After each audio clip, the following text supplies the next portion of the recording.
ఓం నమ శివాయ, శ్రీమాత్రే నమః. మిత్రులకి, శ్రేయోభిలాషులకి, అలాగే నన్ను ఇంతగా ఆదరిస్తున్న యూట్యూబ్ ప్రేక్షకులందరికీ కూడా పేరు పేరు ధన్యవాదాలు.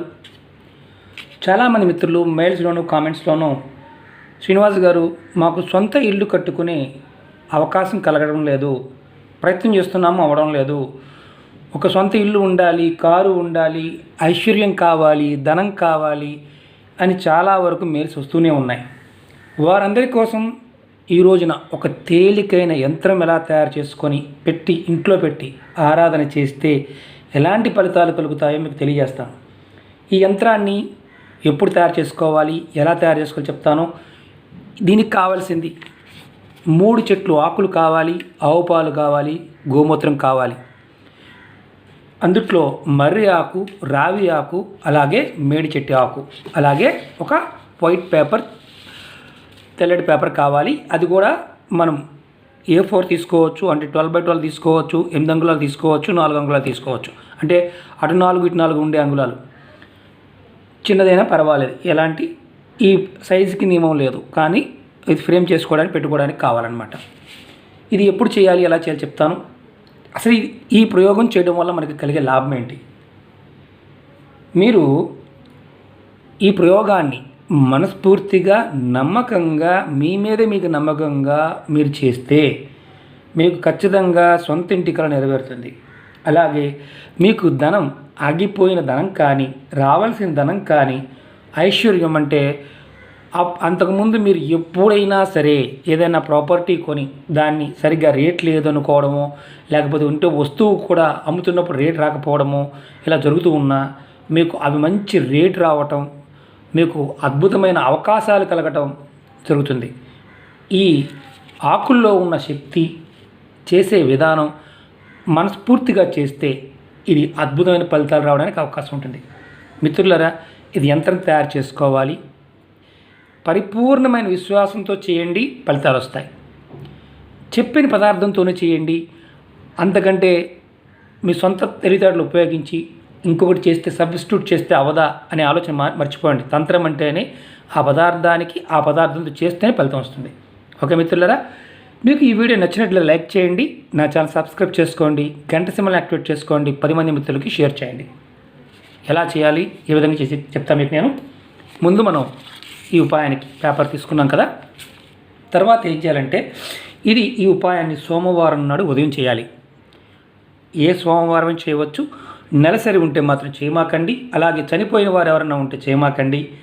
అలాగే గర్భిణీ స్త్రీలు ఈ ఆకులు కోయటం లాంటివి చేయకూడదు. ఫ్యామిలీ మెంబర్స్ ఎవరైనా కోసుకొచ్చి చేసుకోవచ్చు, కానీ గర్భిణీ స్త్రీలు మాత్రం చెట్లకున్న ఆకులు కోసి చేయకూడదు. అది గర్భిణీతో ఉన్నవారు ఎవరైనా సరే. ఈ ఉపాయాన్ని సోమవారం మాత్రమే చేయాలి. ఇది ఎన్ని రోజులు చేయాలి, ఏ విధంగా చేయాలో చెప్తాను. ముందు ఇలా ఒక పేపర్ తీసుకోండి. మీరు ఆవు పాలు తీసుకోండి, పచ్చి ఆవు పాలు, కాచినవి కాదు. తీసుకొని సోమవారం ఉదయం మీ ఇంట్లో మీ దేవత, అంటే మీరు ఎక్కడైతే పూజ చేస్తారో అక్కడ కూర్చోండి. ఇలా ఆవు పాలు చిలకరించండి. తర్వాత గోమూత్రం, నేను ఆన్లైన్లో కొన్న గోమూత్రం చూపిస్తున్నాను. గోమూత్రం కనిపిస్తుంది కదా, ఈ గోమూత్రాన్ని తీసుకొని పేపర్ మీద కొంచెం చిలకరించాలి. దీన్ని ఏమంటారంటే శుద్ధి అంటారు. మనం యంత్రం రాసేటప్పుడు ఏదైనా సరే దానికి యంత్ర శుద్ధి ఉంటుంది. ఆ పదార్థాన్ని కూడా శుద్ధి చేయాలి. నేను చూపిస్తాను. కొద్దిగా నేను తీసుకున్నాను. ఇప్పుడు నేను ఈ పేపర్ మీద జల్లాను. మీరు అనవచ్చు, ఏంటంటే మాకు గోమూత్రం దొరకదండి సిటీలో ఉన్నవారు. ఇది అవైలబిలిటీ ఉన్న వాళ్ళు మాత్రమే చేయండి. అవైలబిలిటీ లేని వారి కోసం మరికొన్ని వీడియోలు నేను ముందు రోజులు చేస్తాను. మీరేమీ వర్రీ అవ్వమాకండి. ఇప్పుడు మనం ఈ పేపర్ మీద చల్లాం. ఇప్పుడు ఆకులు చూస్తున్నారు కదా, రావి ఆకు, అలాగే మర్రి ఆకు, అలాగే ఇది ఔదుంబర్ అంటారు, మేడి చెట్టు ఆకు. ఈ 3 ఆకుల్ని మనం రసం తీసుకోవాలి. ఇలా పేపర్ పక్క పెడుతున్నాను. చక్కగా మడత పెట్టండి. కాడ తీస్తాను. ఇవి ఆకులు చాలా పొడి పొడిగా ఉంటాయి. ప్రాక్టికల్గా మీకు పసరు రావడం కష్టం. ఒక ఆకు 2 ఆకులు అని కాదు, ఎన్ని ఆకులైనా తెచ్చుకోవచ్చు పసరు రావడం కోసం. నేను జస్ట్ మీకు చూపించడానికి చేస్తున్నాను. ఇప్పుడు మనం బాగా మడత పెట్టాం, చూస్తున్నారు కదా. చాలా ఎక్కువ మడత పెట్టాలి, ఎందుకంటే ఆకులు మొత్తం కూడా చాలా ఇదిగా ఉంటాయి, డ్రైగా ఉంటాయి. పసరు రావడమే కాస్త కష్టంగా ఉంటుంది. పొడి పొడిగా అయిపోతూ ఉంటాయి.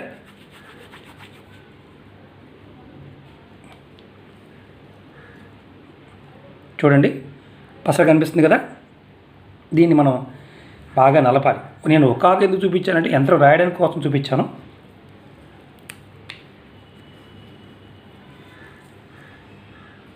ఇదిగోండి, చూస్తారా పసరు కారుతుంది చూడండి. ఇప్పుడు నేను యంత్రం రాయడానికి ఈ పసరును ఉపయోగించాలి. ఎలా అంటే ఈ యంత్రం మీద మనం 4 పక్కల బోర్డర్ వేసుకోవాలి. 4 సంఖ్యలు ఉంటాయి. ఆ సంఖ్యల మీద ఏ విధంగా మంత్రజపం చేయాలో కూడా చెప్తాను మీకు నేను. ఇప్పుడు నేను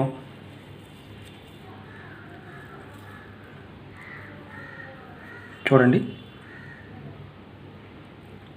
నేను దీంతో ఈ పసరు కనిపించే సరిగ్గా చూడండి. ఫస్ట్ పైన గీత గీశాను. మీరు ఎక్కువ ఆకులు తెచ్చుకోండి. నేను ఒక ఆకు ఎందుకు తీసుకున్నాను ఎక్కువ చూపించడానికి. తర్వాత నిలువు గీత గీశాను.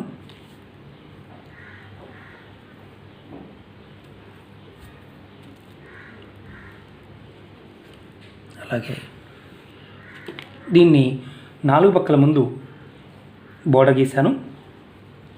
తర్వాత మధ్యలో గీత. మీకు అనుమానం రావచ్చు, ఆవు పాలు చల్లాం కదండి, గోమూత్రం చల్లాం కదండి, ఆరిపోవాల్సిన అవసరం ఏమీ లేదు.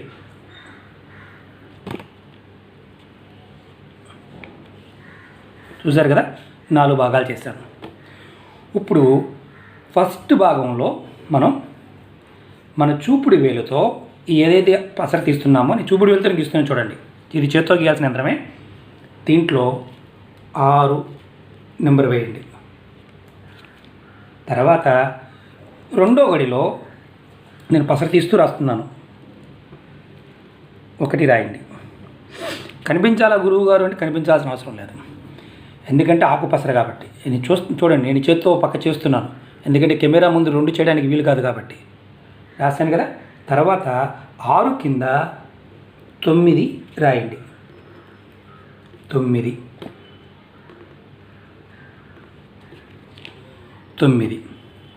తర్వాత ఈ 4వ గడిలో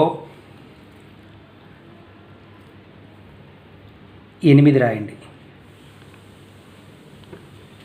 చూసారు కదా, 6, 1, 9, 8. మిత్రులారా, స్కిప్ చేస్తే మాత్రం అర్థం కాదు.